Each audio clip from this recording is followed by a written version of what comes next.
మన పురాణాలు ఇతిహాసాలకు సంబంధించి ఈ భూమిపై చాలానే సజీవ సాక్ష్యాలున్నాయండి.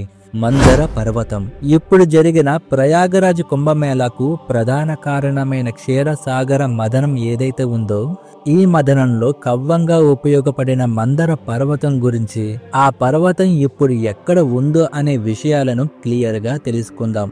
హిందువులు ఈ పర్వతాన్ని దేవతలు సముద్రం నుండి అమృతం పొందేందుకు సముద్రాన్ని మదనం చేయడానికి ఉపయోగించబడిందని నమ్ముతారు.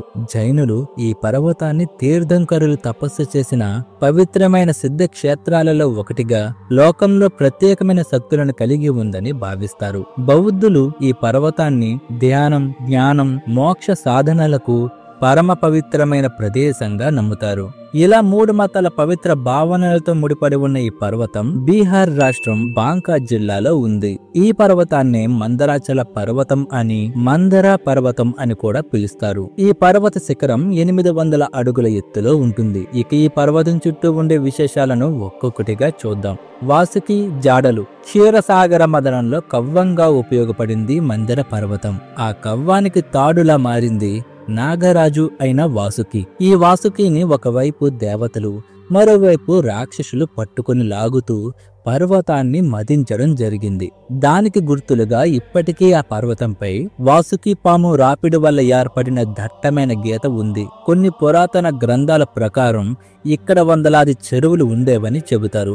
ఇప్పటికీ ఇక్కడ చాలానే చెరువులు ఉన్నాయి. అలాగే మన పూర్వీకులు ఈ ప్రదేశాన్ని బలిసాగర్ అని పిలిచేవారు. ఇప్పుడు ఈ ప్రదేశాన్ని బౌన్సీ అని పిలుస్తున్నారు. సముద్ర మదనంలో 14 అద్భుత విషయాలు ఉద్భవించాయి. అందులో అత్యంత ప్రమాదకరమైన హాలాహలం ఒకటి. ఈ హాలాహల శక్తి ప్రపంచాన్ని దహిస్తున్న సమయంలో సమస్త ప్రపంచాన్ని రక్షించడానికి మహాశివుడు ఆ కాలకోట విషాన్ని తాగి తన కంఠంలో దాచుకుంటాడు. మనం చాలా చిత్రాలు చూసి ఉంటాం కదా. పరమేశ్వరుడు శంఖం లాంటి పాత్రతో హాలాహలాన్ని తాగుతూ ఉండడం, ఆ శంఖం లాంటి పాత్ర ఇప్పటికీ పర్వతంపై ఉంది. ఈ ప్రదేశాన్ని శంఖకుండం అని పిలుస్తారు.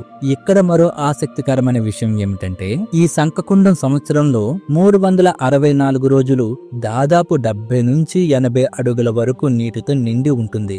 మహాశివరాత్రి గడియలలో ఈ గుండంలో నీరు మొత్తం మాయమవుతుంది.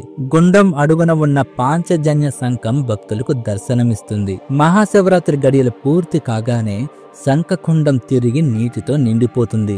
మహాశివరాత్రి సమయంలో నీరు ఎక్కడికి వెళ్తుంది, ఈ సమయం ముగియగానే ఆ నీరు ఎలా వస్తుంది అనేది నేటికి అంతుపట్టని రహస్యం. ఈ పర్వతం సమీపంలోనే పాపహారిణి అనే సరస్సు ఉంది. ఈ సరస్సును 7వ శతాబ్దానికి చెందిన గుప్తా పాలకుడు రాజా ఆదిత్య సేన్ తీవ్రమైన అనారోగ్యం నుండి కోలుకున్న తరువాత ఆయన భార్య రాణి కోన్ దేవి తన భర్త కోలుకున్న కారణంగా నిర్మించారని చారిత్రక కథనం.